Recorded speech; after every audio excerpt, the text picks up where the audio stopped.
আজকে আমি রোদ্দুরে ডিম পোস্ট করে খাবো ভাবছি, কারণ ফেসবুক ইউটিউব খুললেই দেখা যাচ্ছে অনেকেই রোদ্দুরে ডিম পোস্ট করে খাচ্ছে। আর আমিও চলে এলাম তোমাদের সামনে এক্সপেরিমেন্ট করতে।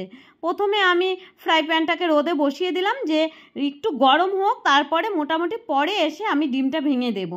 দেখতে পাচ্ছ 1 ঘন্টা পর আমি চলে এসেছি, আর যা রোদ্দুরের তেজ, আমি যদি এই 1 ঘন্টা এখানে বসে থাকি আমি বুঝতে পারলাম বেশ ডিম পোচ আর হোক আর না হোক আমি তো দিব্যি পোচ হয়ে যাচ্ছি। তো যাই হোক, এখন আমি ডিমটা ভেঙে দিচ্ছি। আর বলতে পারো আমি জাস্ট এক্সপেরিমেন্ট করতেই এসছি যে আদেও কি ডিম পোচ হয় রোদ্দুরে। তবে মানুষ কিন্তু বেগুন পোড়া হয়ে যাচ্ছে বাজারে গেলে বা কোথাও বেরোলে, যা রোদ্দুর। আর এখানে ডিম পোচ করতে এসে আমার পরিস্থিতি তো দেখতেই পাচ্ছ। মোটামুটি 2 ঘন্টা পর চলে এসেছি।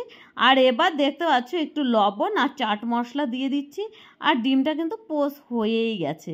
আর এটা খেতে তো দারুণ লাগবে, একটু চটপটে হলে তো বেশ ভালো লাগবে। এবার কথা হচ্ছে এটাই, ডিমটা কি সত্যি রোদ্দুরে পোচ হলো না এডিটিংয়ের কামাল, এটাই হলো জানার ব্যাপার। তবে আমি কিন্তু অন্য ইউটিউবারদের মতো না, আমি তোমাদের সাথে মিথ্যে কোনো কাহানি শেয়ার করতে চাই না।